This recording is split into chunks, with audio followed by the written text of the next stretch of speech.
Hello guys, in this video I am going to show you how to start a community on the WhatsApp application.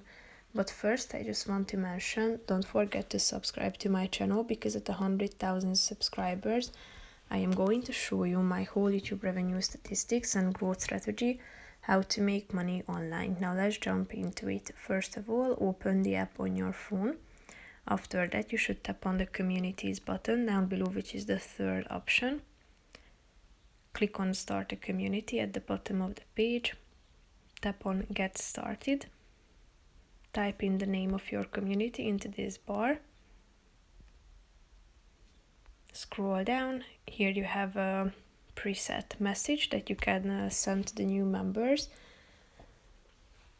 You can delete it and type in your own message.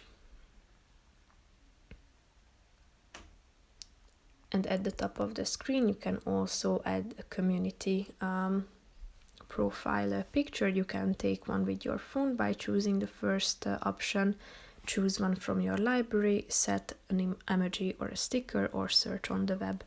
When you are done, tap on the Create Community button down below, thereby establishing your group. Here you can check it out, you can invite new members, messages, and so on. That's pretty much it for this video, guys. See you in the next one. Bye bye.